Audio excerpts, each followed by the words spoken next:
Praise the lord, హల్లెలూయా.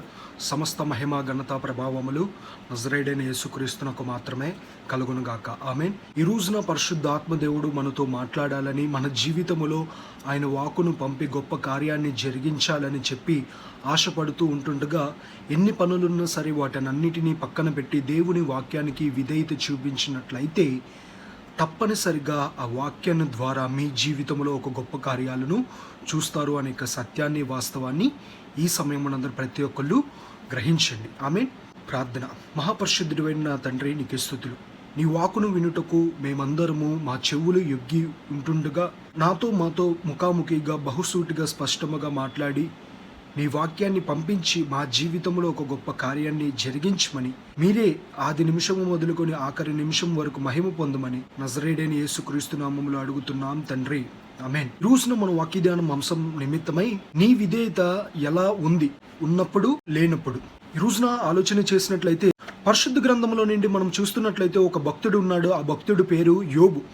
యోబు తన జీవితములో విధేయత కలిగి ఉన్నాడు. ఎప్పుడు కలిగి ఉన్నాడు? ఉన్నప్పుడు కలిగి ఉన్నాడా, లేనప్పుడు కలిగి ఉన్నాడా అని అంటున్నట్లయితే, ఉన్నప్పుడు దేవునికి విధేయత చూపించాడు, లేనప్పుడు కూడా దేవునికి విధేయత చూపించటం అనేది జరుగుతుంది. తన జీవితంలో తనకు కలిగి ఉన్న ఆస్తులను బట్టి, తనకు కలిగి ఉన్న అంతస్తులను బట్టి, తనకు కలిగి ఉన్న పేరును బట్టి, తనకు కలిగి ఉన్న భూఫలములను బట్టి, తనకు కలిగి ఉన్న సామాగ్రిని బట్టి, తనకు కలిగి ఉన్న సంతానమును బట్టి, తనకు కలిగి ఉన్న ఐశ్వర్యాన్ని బట్టి, తనకు కలిగి ఉన్న సమస్తమైన ఎడ్లను మరి అన్నిటిని బట్టి అతిశయించలేదు. ప్రాముఖ్యముగా అవన్నీ ఉన్నప్పుడు దేవునికి ఎంతైతే విధేయత చూపించి ఉన్నాడో, సమస్తము నాశనమైపోయి, ఆఖరికి సంతానంతో సహా నాశనమైపోయి, తన జీవితంలో తాను ఒక్కడే మిగిలిపోయి ఒంటరిగా ఉంటున్న స్థితిలో తన భార్య తన దగ్గరికి వచ్చి అన్న మాట ఏంటి అని అంటున్నట్లయితే, నీవు ఇంకా నీ దేవుడికి విధేయత చూపిస్తున్నావా? ఒకటి, దేవుణ్ణి దూషించు. రెండోది, నన్ను చంపేసే అని చెప్పి, మరణము నాకు వచ్చునుగాక అని చెప్పిన వెంటనే యోబు తిరిగి ప్రత్యుత్తరం ఇచ్చి ఉన్నాడు. నీవు మూర్ఖురాలు మాట్లాడినట్లుగా నీవు మాట్లాడమాక. ఈరోజు నేను ఏదైనా కలిగి ఉన్నాను అని అంటున్నట్లయితే అది ఆయన కృపను బట్టే. ఈరోజు నేను ఏమి కలగకుండా ఉంది అని అన్నా సరే ఆయన కృపను బట్టి, ఆయన ద్వారా మనము మేలు పొంది ఉన్నాము. కాబట్టి ఈరోజున పోయిన తర్వాత దేవుడు ఎవరో నాకు తెలియదండి, లేకపోతే అన్నీ ఉన్న తర్వాత నా జీవితంలో దేవుడే చేశాడండి అని చెప్పి అట్టి రీతిగా నేను ఉండను.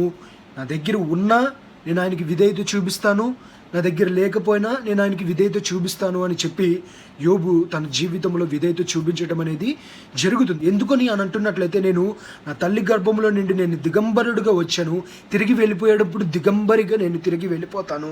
కాబట్టి ఇక్కడ నేను ఏదైనా కలిగి ఉన్నాను అని అంటున్నట్లయితే అది యెహోవా ఇచ్చెను, యెహోవా తీసుకొనును, ఆయన నామము మాత్రమే మహిమ కలుగును గాక అని చెప్పి, స్తుతి కలుగును గాక అని చెప్పి దేవుణ్ణి స్తుతించడం అనేది జరిగి ఉన్నది. ఈ రోజున మన జీవితంలో కూడా ఉన్నప్పుడు విధేయత చూపించటము, పోయాక విధేయతను పక్కన పెట్టేసే వారిగా మన జీవితంలో మనము ఉండకూడదు. ఈ రోజున యోబు తన జీవితంలో ఉన్నప్పుడు విధేయత చూపించాడు, లేనప్పుడు విధేయత చూపించాడు. ప్రాముఖ్యముగా లేనప్పుడు విధేయత చూపించి బట్టి చూసిన దేవుడు తను దీవించకుండా ఉండలేక రెండంతులుగా తను ఏదైతే నష్టమైపోయి ఉన్నాడో సమస్తాన్ని తిరిగివ్వటం అనేది జరుగుతుంది. యోబు గ్రంథము 2వ అధ్యాయము 9-10 వచనాలు మనం చూస్తున్నట్లయితే, అతని భార్య వచ్చి, నీవు ఇంకనూ యథార్థతను వదలకుందువా, దేవుని దూషించి మరణము కమ్ము అనెను. అందుకతడు, మూర్ఖురాలులా మాట్లాడునట్లు నీవు మాట్లాడుచున్నావు, మనము దేవుని వలన మేలు అనుభవించదుము, కీడును మనము అనుభవింపో తగదు అనెను. ఆ సంగతులలో ఏ విషయమందైనను యోబు నోటి మాటతో అయినను పాపము చేయలేదు. యథార్థతను అంటే తన యథార్థతను తను బయలుపరుచుకున్నాడు, కనపరుచుకున్నాడు. ఉన్నప్పుడు దేవుణ్ణి ఎలాగైతే స్తుతించాడు, లేనప్పుడు కూడా దేవుణ్ణి అదే రీతిగానే స్తుతించాడు. అంటే దేవునికి విధేయత చూపించాడు, దేవుని మాటకి విధేయత చూపించాడు, దేవుని వాక్యానికి విధేయత చూపించాడు. ప్రాముఖ్యముగా దేవుడు తను చేసిన అన్నిటిని బట్టి విధేయత చూపించడం అనేది జరిగి ఉన్నది. ఈ రోజున మన జీవితంలో కూడా మనము కూడా విధేయతను చూపించేవారుగా ఉండాలి. విధేయత విజయానికి దారితీస్తుంది అనే విషయాన్ని గ్రహించండి. ఈ రోజున మన జీవితంలో అన్నీ కలిగి ఉన్నప్పుడు మన జీవితంలో దేవునికి విధేయత అందరూ చూపిస్తారు. అది కాదు దేవుడు చూసేది. నీ దగ్గర ఏమీ లేనప్పుడు నువ్వు ఎలా స్పందిస్తున్నావో అదే ఈ రోజున నేను ప్రకటిస్తున్న ప్రభు అయిన యేసుక్రీస్తు వారు చూస్తున్నాడు అనే విషయాన్ని ప్రతి ఒక్కళ్ళు గ్రహించండి. అన్నీ కలిగి ఉన్నప్పుడు అందరూ మన చుట్టాలే, అందరూ మన బంధువులే, అందరూకి మనము కావాలి. అదే ఏమీ లేనప్పుడు ఎవ్వరికి మనము అక్కర్లేదు ప్రజలకి. అదే రీతిగా ఈ లోకములో నీవు అన్నీ కలిగి ఉన్నప్పుడు దేవునికి విధేయత చూపించటము, దేవునిని స్తుతించటము, దేవుణ్ణి ఆరాధించటము, దేవుని నామాన్ని ఘనపరచటము, దేవుని నామాన్ని మహిమపరచటము అది ఎవరైనా చేస్తారు సర్వసహజముగా. కానీ నీ దగ్గర ఏమీ లేనప్పుడు, లేకపోతే నీ దగ్గర ఇప్పుడు ప్రస్తుతం నీవు ఏదైతే కలిగి ఉన్నావో అది కోల్పోయిన వంటి పరిస్థితులు నీ జీవితంలో ఎదురైనప్పుడు నీవు ఎటువంటి విధేయత చూపిస్తున్నాము? ఒక యోబు వంటి విధేయత, ఒక యోబు వంటి యథార్థత నీ జీవితంలో నీకు ఉందా? లేకపోతే యోబులాగా నీవు బ్రతకగలుగుతున్నావా? లేకపోతే యోబు భార్యలాగా నీవు జీవించగలుగుతున్నావా? అట్టి స్వభావము కలిగి నీవు ఉంటున్నావా? నీ జీవితంలో ఒకసారి ప్రశ్నించుకో. యోబు సామాన్యమైన వ్యక్తి కాదండి. ఒక క్లాస్లో నుంచి మిడిల్ క్లాస్లోనికి వెళ్తే పోనీ అడ్జస్ట్ అవ్వచ్చు, మిడిల్ క్లాస్లో నుంచి హై క్లాస్లోకి వెళ్తే పోనీ ఏదో గొప్పది సాధించాంలే అనుకోవచ్చు. కానీ అప్పర్ హై క్లాస్ ఇప్పుడున్న ఫోర్బ్స్ లిస్ట్లో ఎవరైతే టాప్ పొజిషన్లో ఉన్నారో, ఈ రోజులలో ప్రముఖ ప్రఖ్యాతిగాంచిన ధనవంతుడు ఎవరు అని అంటున్నట్లయితే అందరి చెవును వినబడేది ముఖేష్ అంబానీ అని చెప్పి మనము వింటూ ఉంటాం.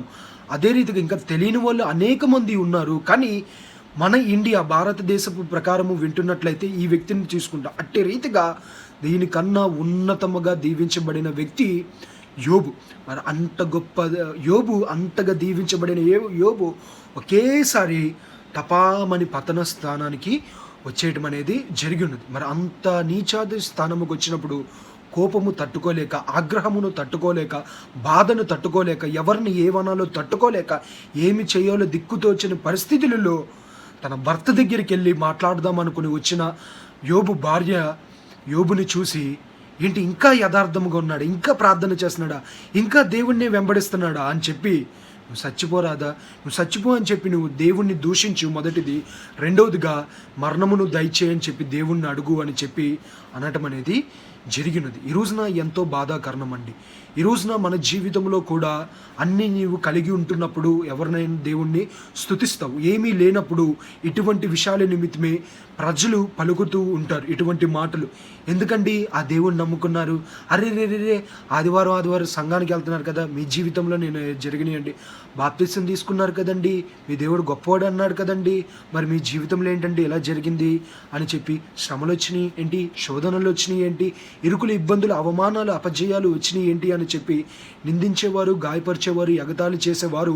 ప్రాముఖ్యముగా ఒక మూర్ఖురాలు వలె నీవు మాట్లాడుమాక అని చెప్పి యోబు తన భార్యను అన్న రీతిగా ఒక మూర్ఖురాలు వలె, ఒక మూర్ఖుడు వలె మాట్లాడే కొంతమంది మూర్ఖత్వము అయినటువంటి ప్రజలు మన జీవితంలో ఎదురవుతారు. వచ్చినప్పుడు అవును కదా, నిజము కదా అని చెప్పి వెళ్ళిపోయేవారుగా కాకుండా, ఆశీర్వాదాల కొరకు దేవుణ్ణి పట్టుకొని ఆశీర్వాదాలు పోయినప్పుడు దేవుణ్ణి విడిచిపెట్టేసేవారుగా కాకుండా, నీవు ఉన్న స్థితిలో అయినా లేని స్థితిలో అయినా వాక్యధ్యానము ప్రకారము నువ్వు కలిగి ఉన్నా కలిగి లేకపోయినా, ఉన్నా లేకపోయినా, నీ దగ్గర ఏమున్నా లేకపోయినా సరే క్రీస్తును నీవు కలిగి జీవించటము, ఆ జీవితము నీ జీవితానికి బహు క్షేమకరము, ఆశీర్వాదకరము, దీవెనకరము అనేక విషయాన్ని ప్రతి ఒక్కళ్ళు గ్రహించండి. యోబు తన జీవితంలో ఉన్నప్పుడు ఎలాగైతే దేవుణ్ణి స్తుతించాడు, ఆరాధించాడు, దేవుణ్ణి మహిమపరిచాడు, అప్పుడు కన్నా తన దగ్గర ఏమీ లేనప్పుడు స్తుతించాడు. చూడండి, ఆ స్తుతిని దేవుడు స్వీకరించి ఒక్క క్షణము కూడా ఆలస్యము చేయకుండా తన జీవితంలో ఏదైతే కోల్పోయి ఉన్నాడో రెండంతలుగా తిరిగిచ్చేయడం అనేది జరుగుతుంది. ఈ రోజున దేవుడు నీకు అన్నీ ఇచ్చినప్పుడు, దేవుడు గొప్పవాడండి సాక్ష్యం చెప్పావు, దేవుని నామాన్ని మహిమపరచావు, దేవుని నామాన్ని ఘనపరచావు. ప్రాముఖ్యముగా మన బాధ్యత ప్రకారము మనం అవన్నీ చేయాలి. మరి ఈ రోజున నీ దగ్గర ఏదైతే పోయినప్పుడు కూడా నీవు దేవుణ్ణి స్తుతించగలుగుతున్నావా, దేవుణ్ణి ఆరాధించగలుగుతున్నావా, దేవుణ్ణి మహిమపరచగలుగుతున్నావా, దేవుణ్ణి పట్టుకొని ఇంకా వెంబడించగలుగుతున్నావా? అయితే విను, యోబును చూసి రెండోసారి ప్రార్థన చేసినప్పుడు ఎంతైతే సంతోషించాడో, ఈ రోజున నీ దగ్గర ఉన్నప్పుడు నీవు చేసిన ప్రార్థన కన్నా, నువ్వు సంతోషించిన సంతోషము కన్నా, నీ దగ్గర ఏమైతే లేదో, నీ దగ్గర పరిస్థితులు అన్నీ మారిపోయినాయో, ఆ పరిస్థితుల్లో కూడా నీవు దేవునికి పట్ల ప్రేమని చూపిస్తున్నావు. ఆ ప్రేమను చూసిన నా దేవుడు క్షణము కూడా ఆలస్యము చేయకుండా నీ జీవితంలో ఒక గొప్ప అద్భుతాలను చేయబోతున్నాడు. ఇది వాస్తవము అనేక విషయాన్ని ఈరోజే మీరు గ్రహించి నమ్మండి. తప్పనిసరిగా మీ జీవితంలో ఒక గొప్ప కార్యాలను మీరు చూస్తారు అనే విషయాన్ని గ్రహించండి. ఆమేన్. ప్రార్థన. మహాపరిశుద్ధుడైన నా తండ్రి, నీకే స్తుతులు. యోబు జీవితం వంటి జీవితము మేము కూడా కలిగి జీవించలాగున కృపని దయచేయండి తండ్రి. తన జీవితంలో సమస్తము కలిగి ఉంటున్నప్పుడు ఏదైతే యథార్థతను, ఏదైతే విధేయతను, ఏదైతే నమ్మకత్వమును నీ పట్ల చూపి ఉన్నాడో, సమస్తము కోల్పోయినప్పుడు కూడా తూచా తప్పకుండా నిన్నే స్తుతించాడు, నీ నామాన్నే గణపరిచాడు, నిన్ను అర్థము చేసుకొని నాయన నీ నామాన్ని కొనియాడి ఉన్నాడు నాయన. ఈ రోజున మా జీవితంలో కూడా అన్నీ ఉన్నప్పుడు నిన్ను స్తుతించి, నిన్ను వెంబడించి, నిన్ను ఆరాధించి నీ మందిరానికి వచ్చే వారికి మాత్రమే కాకుండా నీతిమంతులకు కలుగు శ్రమలు అనేకములు, లేకపోతే నీతిమంతులకు కలుగు ఆపదలు అనేకములు, లోకములో మీకు శ్రమ కలుగును, అయినను మీరు ధైర్యముగా ఉండడి అన్న వాక్యాలు ప్రకారము నాయన మా జీవితంలో ఎదురైనప్పుడు మేము ఊగిపోయే విశ్వాసముగా, ఊడిపోయే విశ్వాసములుగా మేము ఉండకుండా మా జీవితంలో మేము కూడా యోబు వంటి స్వభావమును, యోబు వంటి యథార్థతను, యోబు వంటి నాయనా నమ్మకత్వాన్ని కలిగి కాపాడుకునే వారుగా మేము ఉండులాగిన సహాయమును దయచేయమని, ఉన్న స్థితిలో ఉన్నప్పుడు నిన్ను స్తుతించి ఆరాధించే రీతిగా ఉండటమే కాకుండా ఏమీ లేని స్థితిలో కూడా నిన్ను సంతోషపెట్టి నీ నామాన్ని గణపరిచే వారిగా మేమందరము ఉండులాగున మా ఒక్కొక్కరికి నీ సహాయమును దయచేయమని, అట్టి కృపను దయచేయమని నూరంతలుగా దీవించి ఆశీర్వదించి మహిమ ఘనత ప్రభావములు పొందమని నజరేయుడైన యేసుక్రీస్తు నామములో అడుగుతున్నాం మా తండ్రి. ఆమేన్. ఈ రోజున వాక్యమైన అందరికీ నా ప్రత్యేకమైన వందనాలు తెలియజేస్తున్నానండి. దేవుడు మీ కుటుంబాలన్నిటినీ దీవించి నూరంతలుగా ఆశీర్వదించునుగాక. ఆమేన్. సమస్త మహిమ ఘనత ప్రభావములు నజరేయుడైన యేసుక్రీస్తునకు మాత్రమే కలుగునుగాక. Amen. God bless you all.